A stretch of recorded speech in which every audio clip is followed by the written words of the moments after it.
Hey everybody, Elgin here, eXp Realty. And what I want to talk about today is questions we normally get about appraisals. Appraisals versus inspections. Well, they're two separate things, so let's talk about them for each transaction. So, your inspection. What your inspection actually is as a buyer, and for that matter as a seller. Inspection on the property is it should be done by a licensed and bonded inspector. Now you can do an inspection on your own and all of that, but you should have someone that's licensed and bonded to do that. Now the inspector is going to go through the physical inspector, as normally a general inspection is going to go through your property, going to look and look at items that need attention now, that may need attention down the road, looking for things of that nature, and then are going to report these items back to you as a buyer. Preferably as a buyer, you should be at the physical inspection, in my opinion, because the inspector, as they find things, can actually speak to you and go over them with you so that you have issues, items that you can know how important something is in case we need to ask for it to be fixed or repaired. Okay, you want to do and physical inspection is not required, but I would tell you, not too many times, even if you're buying a property as is, would I suggest that you ever buy a property without an inspection. Even if it's as is and you are not going to ask for any repairs, you should know what you're facing to make sure that you're not biting off more than you can chew. All right, so that's on your physical inspection. What the appraisal is really done to make sure that the value of the property upon agreed upon price is there, and also that there aren't any issues with the property as far as compliance, especially if you're doing like an FHA transaction or a VA transaction, because you have to look at this. One, the lender does not want you to actually, as a buyer, come into a piece of property and have to do certain things to it, especially if you're a minimum down buyer to live. They want the house to have a stove maybe, or they want there to be the normal compliances, smoke detectors, carbon monoxide detectors, the water heater in working order, stuff like that, right?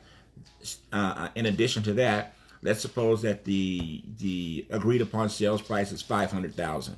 Well, the lender with the appraisal is going to want to know that the property is quote unquote worth at least $500,000. And I get people that say, well, what does it matter? The buyer's willing to pay this and the seller's willing to sell it for this, so the appraisal shouldn't matter.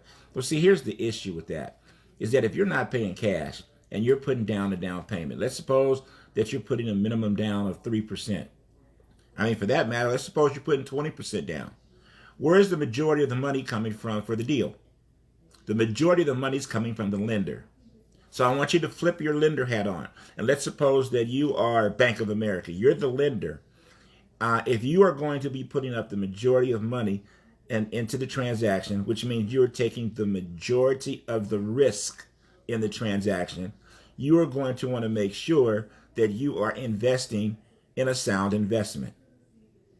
That means you're going to want to make sure that the property is quote unquote worth the investment that you're making. So if you're selling the property, and let's suppose again it's $500,000, but the appraisal comes in at $450,000, that means that as the lender, you are coming in with more money up front for the buyer, and the property may not be worth what you guys are willing to pay. So as a lender, I'm putting up the most money, assuming that things don't go right, and for some reason you have to foreclose and take the property back, you are already taking the property back at a loss. We all know that that's not how businesses operate.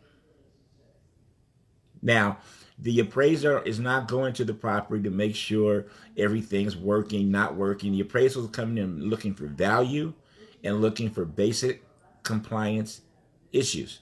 Some of those compliance issues will be based upon the type of loan that you're getting. Your inspection, is not concerned with the value, the price, or anything else. They're just looking at the structure of the house, the electrical, the plumbing, the heat, the appliances, etc., etc. Hopefully that helps a little bit. And yes, as a buyer, the majority of the time, you pay for your inspection and you pay for your appraisals up front. Some lenders work with you on the appraisals, on the inspections. The inspectors, 99% of the time, want to be paid, have to be paid at the time the inspection is done. And one last thing with the inspection is general. So if the inspector looks at something and sees that it could possibly be an issue, they may recommend that you do an additional inspection. Like they may recommend that you have a termite inspection or a septic or a roof or something. They will recommend that.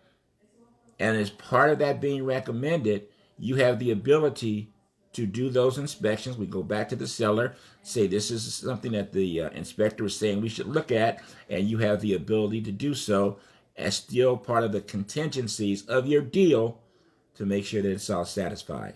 Hopefully that helps. If you have questions, feel free to let me know. Love to talk to you about it. Have a great day. Hopefully helping you with your real estate in the future.